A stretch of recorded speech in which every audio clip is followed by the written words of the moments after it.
Okay, I thought I'd do a little video on discussing behavior near asymptotes. We want to do this so that we can determine what the graph is doing.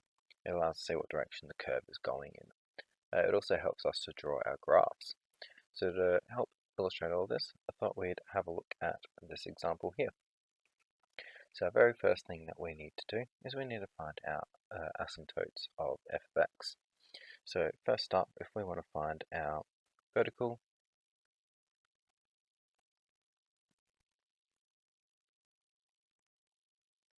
so vertical happens when x is equal to -1, and that's because it is the time when I can't divide by 0. Alright, so if I sub in x equal to -1, that gives us a vertical asymptote. In order to find my horizontal, I have a few different ways of doing that. I have an algebraic method, and I also have a polynomial division method. I'll go through both here. I won't spend too long on either of them, but I'll show you both. The first one is I have an x plus 1 divisor. So I really want an x plus 1 on the top as well. So to do that, I'm going to force x plus 1 in here. I'm going to have that all over x plus 1. Now by including this, what I would have is, if I expanded this out, I would have 2x plus 2. I want the plus 2 plus something else to give me -6. If I had a minus 8 here, what I would have is I'd have 2 minus 8, and that would give me -6. So that would then allow me to make this, what I've just found here, equal to my original function. And this I can simplify by having 2x plus 1 all on x plus 1 minus 8 on x plus 1, and then here I can cancel out, and that just leaves me with a 2 minus 8 on x plus 1. On the other hand, if I'm looking at division, I could use synthetic for this. So my original function is 2x, so I'll put in my coefficients. I have 2 minus 6, I'm dividing by x plus 1, so I'm putting in a minus 1 out the front because we want to have, if I put x minus k, I'll put in the plus k in this part, 0, and now we add downwards. So 2 plus 0 is 2, I put in my remainder bar, 2 times by -1 gives me -2, add them together and I get -8, which means that my function would leave me with 2 minus 8 on x plus 1. Now both of these two cases is showing me that my horizontal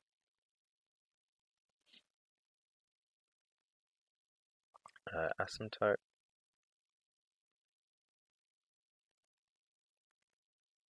is y equal to 2. And that is part A. Okay, so we've come to part B now, which is where we discuss the behavior of the graph near these asymptotes. This is the part that we really wanted to look at. Before we go on, I'm just going to write in our equation so that we can refer back to it. That's equal to 2 minus 8 on x plus 1. Okay, we also have our asymptote of x is equal to -1. Alright, now let's have a look at what happens to our graph as we try and approach infinity for x. So x goes towards infinity. What happens in this case? So if I was to look at as x goes to infinity, f of x, right, we want to know what happens here. So I have the 2 minus 8 on x plus 1. Alright, I can have a plus in there, and that minus is just part of the -8. So what I really want to do is I want to look at this part. I want to see what happens there. So as I am going towards infinity, what's going to happen is this part, the -8, nothing is changing with the -8. But on the bottom, I have a big positive number. So if this is a big positive number, this means it is approaching infinity on the bottom. And if I've got -8 on infinity, we're being a little bit lax with our terminology there. That means this bit is going towards a 0, from below. And what we mean by below is it's approaching from our negative side, because we had a -8 and this is a really big number. So if I had smaller positive numbers, I'm going to have, like, say, -8 on 2, that makes this a -4. If I have -8 on, say, 100, I'm going to have -800ths. And the bigger this is going, I'm approaching from my negative side. So this is what we mean by below. I guess the other way of looking at it is from the negative side. So hopefully, once we have this bit goes towards 0, that means overall our f of x is just going to go from 2, from below.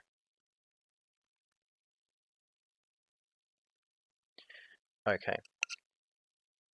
On the other side, if we now look at x going towards negative infinity, what we have is we can do the same type of thing. So if I'm just going to look at negative x plus 1, and I'm going towards negative infinity, this means I'm going to -8 on a big negative number, and this is going to approach 0 from above, or positives, from the positive side. Because I have a negative on a negative, and that's going to make this a positive number. Okay, so we have now that as x goes towards negative infinity, what happens is we have f of x going towards our 2, because we have the 2 plus this -8 on x plus 1, which is going towards 0. And this is, just zoomed in, from above here.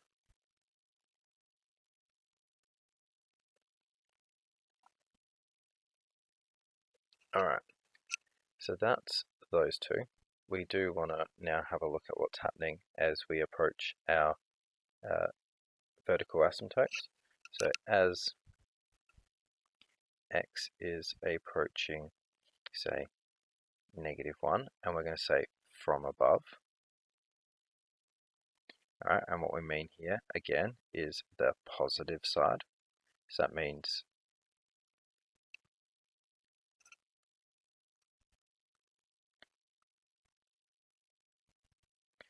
from above, from the positive side, that means we're approaching from, say, like 0, then we're getting to a -0.5, -3/4, and then we're slowly going to get towards -1. So if I was to draw a number line, we're approaching -1 from this side.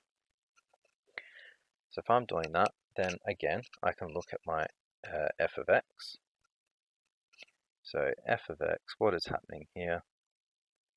So what is happening to my f of x? So again, I have my 2 plus my -8 on x plus 1. And again, we're going to look at our -8 plus 1 part over here. So let's get a different color again. Okay, so if I'm approaching, so if x is approaching -1 from the positive side, that means if I'm, say, at -0.5, that means this bit is going to be positive. So this is going to be a -8 over a really small positive number. Alright, now if it's a really small positive number, -8 on a small positive number is going to go towards negative infinity. Okay, so the idea here is we've got a negative over a positive, and any number over a really small number, especially if I'm dividing by that small number, right, is going to make this overall term really, really large. Now, this 2 here isn't actually going to change anything. 2 plus a really big number is still going to be a really big number. So f of x is going towards negative infinity in this case.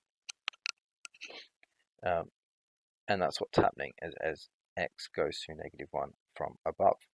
Now what happens now when we go towards -1 from below? So x goes towards -1 from below. Alright, and these are my negative direction. Alright, so my even more negative. So let's do the same thing. We have f of x is going towards 2 plus, I've got a -8 over. So if I'm looking at this spot again, if I've got x plus 1, right, and I've got really negative, that means I'm coming in from the side where I'm like -2, -1.5, -1.25. So overall, x plus 1 is actually going to be a really small negative number. And if you're unsure about what I mean by small negative and small positive numbers, actually try and sub in points that would be represented on each of these parts of my number lines. Right? Sub in points and see what your denominator of this part of your equation looks like. So I have 2 plus I have a -8 on a small. So what can you tell me about negative on a negative? Well, this is going to become positive.